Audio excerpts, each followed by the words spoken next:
पवित्र शास्त्र लोगन के बीच में परमेश्वर की खास कामन के बारे में बतावेला, जीवन की परमेश्वर के बारे में जाने बदे जरूरी है।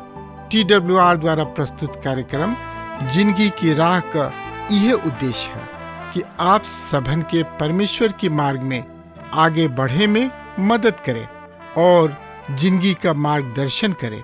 कृपा करके देखी सुनी ताकि परमेश्वर आपकी जिंदगी का मार्गदर्शक ठहरे।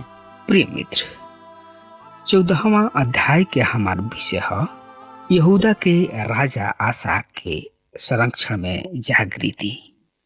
यहूदा के राजा अबिय्याह के मुआला के बाद उनकर बेटा आसा राज गद्दी के संभलन यानी कि बैठलन। मित्र, त एकरा बारे में परमेश्वर गवाही देताणे की आशा उहे कैलन जौन की यहोवा परमेश्वर की नजर में भला और उचित रहे। आशा इस्राएल के उह 5 गो मुख्य राजा में से एगो हमें जौन की आत्म जागृति के ले आवे में उत्साह दिखौले। आशा जागृति ले आवे खातिर परमेश्वर के वचन के आधार बनौले, जैसे कि हम दूसरा इतिहास 14 अध्याय के 4 पद ये तरह से बता रहा बा। और यहूदी सब के आज्ञा देले कि अपना पूर्वज के परमेश्वर यहोवा के खोज करा और व्यवस्था और आज्ञा के मान लोग। प्रिय मित्र, आज हम आशा द्वारा कोइल गोइल आत्म जागृति कार्यक्रम के अंतर्गत 3 गो मुख्य बात पर विचार करे जा रहा बानी। प्रिय मित्र, आत्मिक जागृति के राह पर 3 गो पुल पड़ता, यानी कि 3 गो पुल बा। हमनी के एकरा के पार कोइल बहुत ही जरूरी बा और हमनी के अब पहला पुल पर पहुंच गइल बानी जा। ये पुल के हम नाम दे रहा बानी परमेश्वर के वचन के ज्ञान। प्रिय मित्र, तो एकरा बारे में जानकारी खातिर वह हमरा संगे पढ़े सुने समझे खातिर रुआ अपन पवित्र शास्त्र बाइबल निकाली। हाँ, तो ओमे देखी दूसरा इतिहास की किताब 15 अध्याय 1 पद से लेके 3 पद ए तरी से बता रहा बा। सुनी ध्यान से। तब परमेश्वर की आत्मा ओदेद के बेटा अजरिया में समा गई और वो आशा से भेंट करे निकलन और उनका से कहलन, हे आशा और सब यहूदा और बिन्यामीन हमार सुन लोग, जब तक तोहनी लोग परमेश्वर यहोवा के संग रहब लोग तब तक वो तोहनी लोग के संग रही हैं और यदि तोहनी लोग उनका खोज में लागल रहब तो ऊ तोहनी लोग से मिलल करी हैं। पर यदि तोहनी लोग उनका के त्याग देब तो उहो तोहनी लोग के त्याग दिहे। बहुत दिन इस्राएल बिना सत्य परमेश्वर के और बिना सिखावे वाला याजक के और बिना व्यवस्था के रहने लोग। प्रिय मित्र, यहाँ बतावल गइल बा कि इस्राएल बहुत दिन तक बिना व्यवस्था के रहले। आज हमनी के समय के सबसे बड़ समस्या ई बा कि कलीसिया में परमेश्वर की वचन के सिखावे वाला के होने के प्रचारक बहुत बने। हमनी के कलीसिया में अब अधिक प्रचारक सबके जरूरत नहीं है। हमनी के सिखावे वाला के जरूरत बा जौन की परमेश्वर के वचन के खरा शिक्षा तथा खरा बात सिखा सके। आज पवित्र बाइबल के शिक्षकन के अकाल बा जौन तरी एहनी लोग के जरूरत आशा के समय में रहे वही तरी एक और जरूरत हमनी के समय में भी बा। आशा के पास व्यवस्था सिखाए वाला याजक ना रहन, ऐसे लोग सत्य परमेश्वर से वंचित रहन, रहित रहन। ये बड़ा ही भयंकर दशा है। इसराइल बाइबल शिक्षकन के अभाव में परमेश्वर रहित और ये परमेश्वर के ज्ञान से रहित रहन लोग। प्रिय मित्र, तो एकरा बारे में और ये ज्यादा से ज्यादा जानकारी खातिर रुआ पढ़े सुने खातिर दूसरा इतिहास 15 अध्याय के 4 पद एह तरी से बखान कर रहल बा।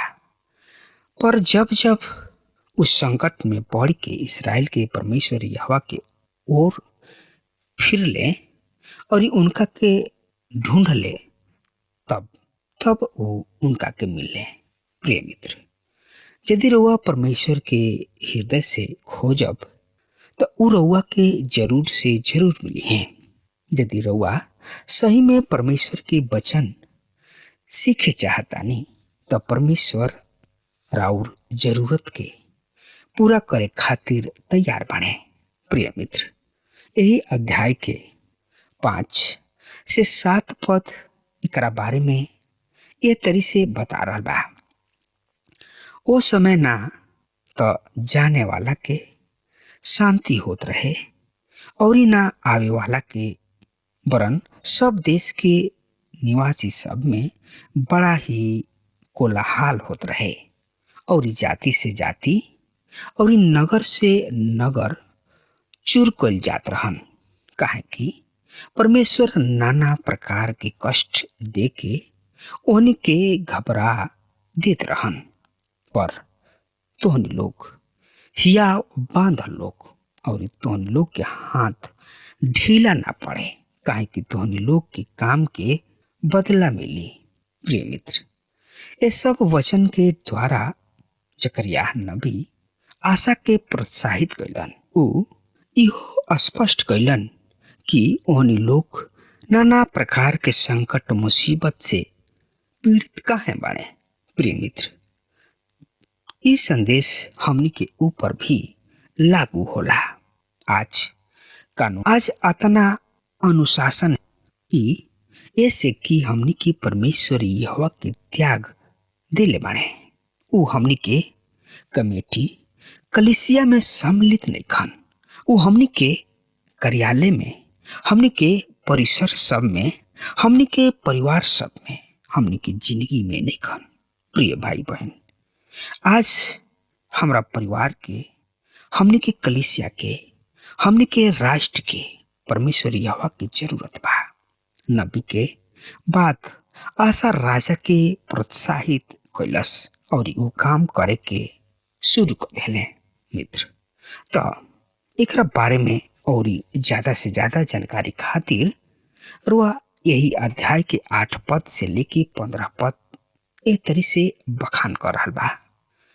जब आशा ई वचन और ओदेद नबी के नबूवत सुनले, तब वो हियाव बान के यहूदा और बिन्यामीन के सब देश में से और ओ नगर में से भी, जौन की ऊ प्रेम के पहाड़ी देश में से ले रहन, सब घिनौना चीज दूर कैलन और यहोवा परमेश्वर के जौन वेदी यहोवा के ओ सारा के सामने रहे, ओकरा के नाम सिरे से बनौले। और ऊ सब यहूदा और बिन्यामीन के और प्रेम मन से और सियोन में से जौन लोग उनका साथ रहत रहन, ओहनी लोग के जमा कैलन, यानी कि इकट्ठा कैलन। काहे कि ऊ ई देख के कि उनकर परमेश्वर यहोवा उनका संग रहेलन। इसराइल में से उनका किन्ने बहुते चल आयल रहन। आशा के राज के 15वां वर्ष के 3रा महीना में वो यरूशलेम में इकट्ठा भइले और ओही समय ओह लूट में से जवन ऊ ले आयल रहन 700 बैल और 7000 भेड़ बकरी सब यहोवा के बलि क के चढ़ौले और ऊ प्रतिज्ञा पहले कि हम अपना पूरा और अपना सब जीव से अपना पूर्वज के परमेश्वर यहोवा के खोज करी हैं। और का बड़ का छोट का औरत का मर्द जे केहू इसराइल परमेश्वर यहोवा के खोज ना करी ऊ मार डालल जाई। और ओहनी लोग जय जयकार क के साथ तुरही सबके और नरसिंगा बजावत ऊंचा शब्द से यहोवा परमेश्वर के शपथ खैले। और ई शपथ खा के सब यहूदी आनंदित भइले, काहे कि ओहनी लोग अपना सब मन से शपथ खैले और बड़ा ही अभिलाषा से उनका के खोज ले लोग। और ऊ ओहनी लोग के मीन ले और यहोवा परमेश्वर ओहनी लोग के चारों ओर से विश्राम यानी कि आराम दिहले। प्रिय मित्र, हमने के देखनी है कि यदि रउआ परमेश्वर के अपना सब हृदय से खोज करब त रउआ के जरूर से जरूर मिल जाइए। हमने के सीखनी है कि जागृति तथा विकास के राह में पहल का पुल है परमेश्वर के वचन के ज्ञान। और अब हमनी के सामने बा दूसर का पुल। ये पुल के नाम है जानतनी का अलगाव। अलगाव शब्द के मसीही संसार में बड़ा ही दुरुपयोग होला। इस शब्द के कलीसिया में बड़ा ही बुरा भला सुने के मिलेला। आशा यह पवित्र शास्त्रीय अलगाव के एगो प्रस्तुत कर रहल बने। 16 से 17 पद एह तरह से बता रहल बा। वरन आशा के महतारी माका जौन की असेरा के पास रखे खातिर एगो घिनौनी मूर्ति बनौले और ओकरा के ओह मूर्ति के राजमाता के पद से उतरवा दिहले। और आशा ओकरा मूर्त काट के पीस डलन और किद्रोन नाला में फूक दिहलन। लूचा स्थान तो इसराइली सब में से ना ढले तो बहु आशा के मन जिंदगी भर निष्कपट रहल। प्रिय मित्र, ये पद में हमने के देख रहल बानी जा कि उनकर अपन महतारी ही मूर्ति पूजा में लिप्त रहे और आशा के अपना महतारी के विरोध में खड़ा होके के पड़ल। एजा आशा के प्राथमिकता उनकर महतारी ना बल्कि परमेश्वर पिता हमें। प्रिय मित्र, हमने के लूका रचित सुसमाचार 14 अध्याय के 26 और 27 पद के देखी जा। ये पद में यह तरी से लिखल बा, यदि केहू हमरा किने आई और हमरा बाबू और महतारी और मेहरारू लइका फैका और भाई सब और बहिन सब अपना प्राण के भी अप्रिय न जाने तो ऊ हमार चेला नहीं के हो सकत। और जे केहू अपन क्रूस उठा के ना चली ऊ भी हमार चेला नहीं के हो सकत। प्रिय मित्र, यहाँ प्रभु यीशु मसीह कह रहल बाणे, ऊ बता रहल बाणे कि जब तक मनुष्य के हृदय में परमेश्वर के खातिर पहला स्थान नहीं खे ऊ मसीह यीशु के सेवा करे के जोग नहीं खे। आशा अपना महतारी के राजमाता के पद से हटा दिहलन, काहे कि ऊ मूर्ति पूजा करत रही और ऐसने सब के सखी भी रही। 17 और 18 पद एह तरी से बता रहल बा, ऊंचा स्थान तो इसराइली में से ना ढाल गइल तो बहु आशा के मन जिंदगी भर निष्कपट रहल। और ऊ जौन सोना चांदी और बर्तन उनकर बाबू अर्पण कैले रहन और जौन अपने आप अर्पण कैले रहन ओकरा के परमेश्वर यहोवा के भवन में पहुंचा दिले। और राजा आशा के राज के 35वां वर्ष तक फिर लड़ाई ना भइल। प्रिय मित्र, आशा यहूदा में से पूरा तरी से मूर्ति पूजा के खत्म ना कइलन, फिर भी परमेश्वर उनका के प्रयोग कइलन। परमेश्वर सही में कैसन अनुग्रहकारी हमें। यहाँ हमने के अलगाव शब्द के समझे के बा। कुछ लोग खुद के अलग कर ले और दूसरा का लोग के बुराई करे लागेलन लोग। ई धर्म संबंधी अलगाव ना ह। वास्तविक अलगाव हमनी के अपना भीतर पैदा करे के बा। रुआ अपना खुद के शरीर, संसार और ई शैतान से अलग करके परमेश्वर के साथ जोड़े के बा। यह वास्तविक जागृति है, वास्तविक अलगाव है। आत्मिक जागृति से पूर्व आत्म जागृति के आवश्यकता बा। प्रिय मित्र, आई अब देखल जाओ दूसरा इतिहास 16 अध्याय के।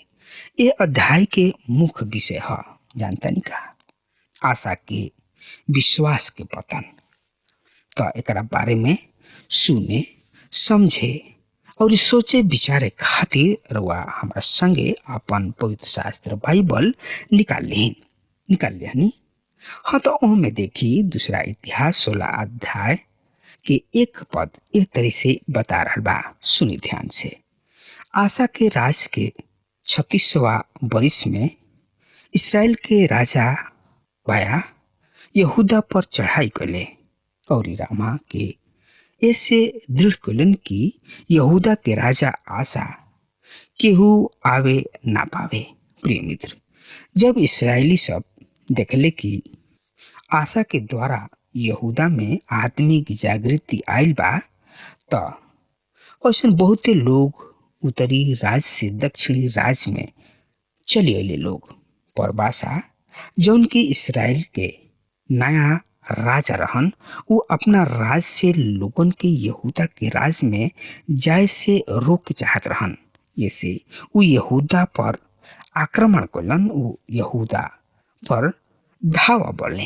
यही अध्याय के 2 और 3 पद इस तरह से बता रहा बा। सुनी। तब आशा परमेश्वर यहोवा के भवन और राज भवन के भंडार में से चांदी सोना निकल ले। दमिश्क वासी आराम के राजा बिन हदद के पास दूत भेज के ई कहले कि जैसे हमार तोहर बाबू के बीच ओसे ही हमरा तोहरा बीच वाचा बांधा। देखा, हम तोहरा किने सोना चांदी भेजतानी। ऐसे आव इसराइल के राजा बासा के साथ के अपना प्रतिज्ञा के दूर दी, ताकि वो हमरा से दूर हो। प्रिय मित्र, और ई दर्शावता कि आशा के परमेश्वर पर विश्वास नहीं खे और उनका विश्वास के पतन शुरू हो गई। प्रिय मित्र, 4 से 6 पद एक तरह से बता रहा बा। बिन हदद राजा आशा के ई बात मान के अपना दल के प्रधानन से इसराइली नगर पर चढ़ाई क के योन, दान, अबेलेम और नप्ताली के सब भंडार वाला नगर के जीत लेले। ई सुन के बासा सया के दृढ़ कोल छोड़ दिले और वो अपन काम बंद करा दिले। तब राजा आशा पूरा यहूदा देश के साथ लिहले और रामा के पत्थर और लकड़ी के जौना से बासा काम करत रहन उठा ले गोलन और ओकरा से गेवा और मिस्पा के दृढ़ कलन। प्रिय मित्र, आशा के योजना सफल हो गई। मित्र, अगर हमार बात रुआ सुन रहल बानी तो आज वे यही घड़ी प्रभु के चरण में आई और प्रभु से सामर्थ, बल और बुद्धि, ज्ञान मांगी। प्रभु रुआ के जरूर से जरूर दी है। प्रिय मित्र, अब हमार समय खत्म हो रहा बा, तब तक खातिर रुआ हमरा के आज्ञा दी। परमेश्वर रुआ के और रुआ पूरा परिवार के बहुते बहुते आशीष देस। आमीन। हमके विश्वास बा कि ई कार्यक्रम आप सब खातिर फायदेमंद सिद्ध भइल हुई। हम चाहतनी कि आप सब अपन अपन आशीष हमरों से बांटी।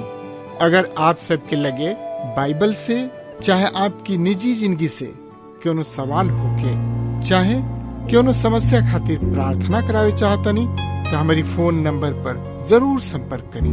परमेश्वर आप सबके बहुत आशीष प्रदान करें और आज का दिन आप खातिर सुखद बनावें।